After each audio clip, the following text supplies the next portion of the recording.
This is Valley News Live at 6.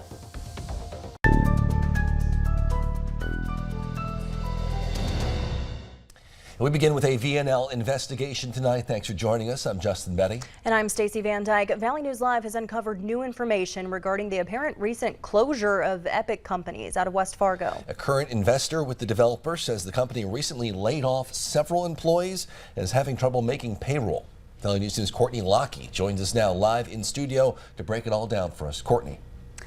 Justin, Stacey, Valley News Live has reached out to several area construction companies who are said to have gone unpaid by Epic, and citing why they refuse to comment. One of those construction companies said in an email today, there are some good people who will be taken down with this, and there's no sense for us to add to their injuries. They refuse to elaborate.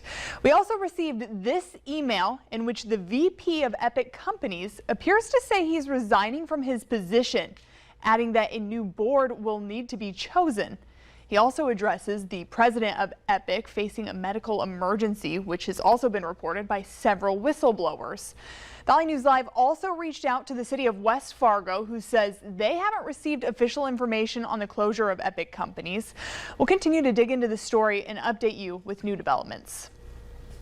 All right, thanks, Courtney. Another hot topic there, Epic's Wave Water Park. City tells us the water park has been issued a foundation permit. The foundation work started but then stopped, they say, because of a redesign. Yeah, we got an update on the status of all of Epic's projects in Fargo. You can read that on your VNL News app or on our website, valleynewslive.com. Just click on this story.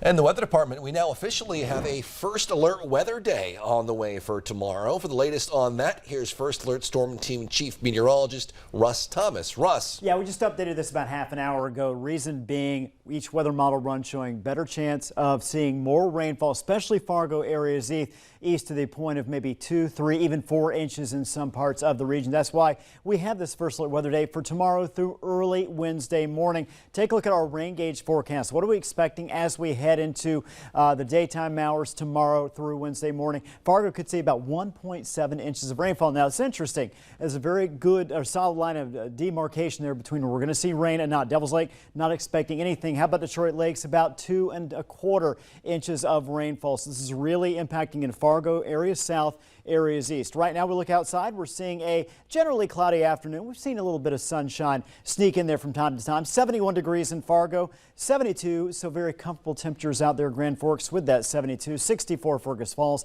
68 Detroit Lakes. A little bit of rain across southern parts of the area. We're going to talk more about that rain expected headed our way. Plus your Memorial Day weekend forecast coming up in just a few minutes. All right, thanks, Russ. To stay ahead of the rain, keep that VNL weather app handy and get all our First Alert Storm Team forecasts and radar right at your fingertips.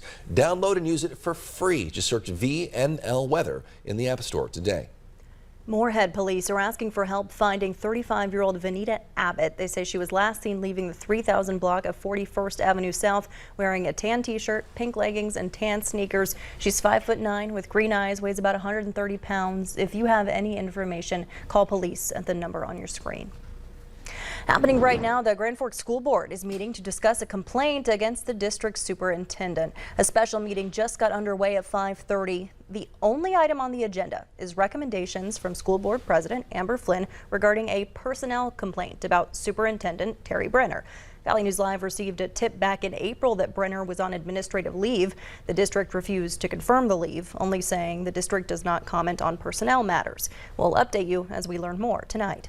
New tonight, Valley News Live has received comment from Fargo Public Schools Superintendent Dr. Rupak Gandhi after his live-in nanny was charged with promoting a sexual performance by a minor.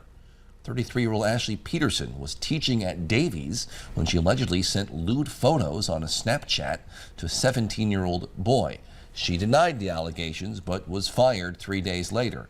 Today, Superintendent Gandhi tells us in a statement, immediately following notice of her termination from FPS, Fargo Public Schools, my wife and I made the decision to terminate Ms. Peterson's employment as our family's nanny and asked her to remove any of her belongings from our home, which she did without delay. You can read his full statement and much more on this case on your VNL News app. It's free in the App Store. Just search VNL News.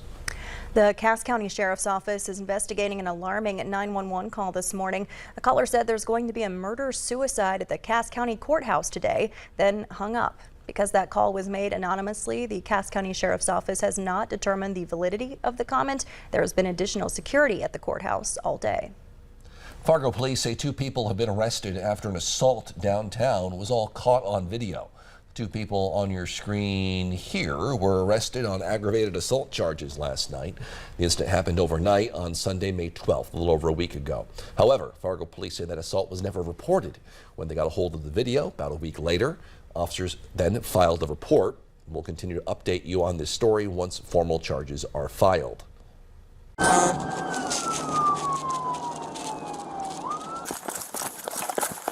Please stop! Got a car here. I'm gonna go. Yep. Yep. Come here. Come here. Come here. Come here. I broke my finger. Okay. I need my. Sit on the ground. Sit on the ground. Sit on the ground.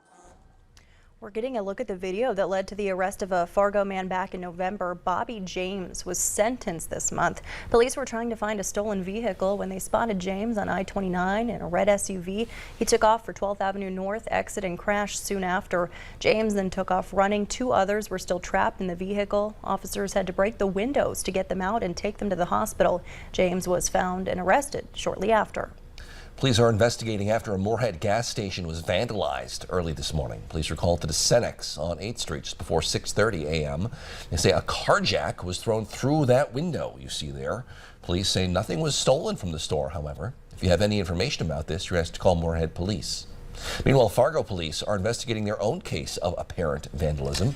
At some point Saturday night or Sunday morning, someone smashed in the front door of the Community Uplift program on 8th Street. No one was injured, but the offices remain closed today, allowed the staff some time to process everything. Executive Director Cody Severson says this is part of an unfortunate trend. We've been in this building about 3 years now, and unfortunately every summer we've had something broken in. The first year it was our back door that the lower half was smashed in. The second year it was one of these front windows that had just a rock thrown through it. We have more on this incident and how the investigation is going coming up on our later evening broadcasts. All right, coming up after the break, we're going to talk about the potential for excessive rain in some areas tomorrow. First alert weather day in effect now for tomorrow, plus more opportunities for rain and cooler temperatures this week. We'll break it all down for you again right after the break.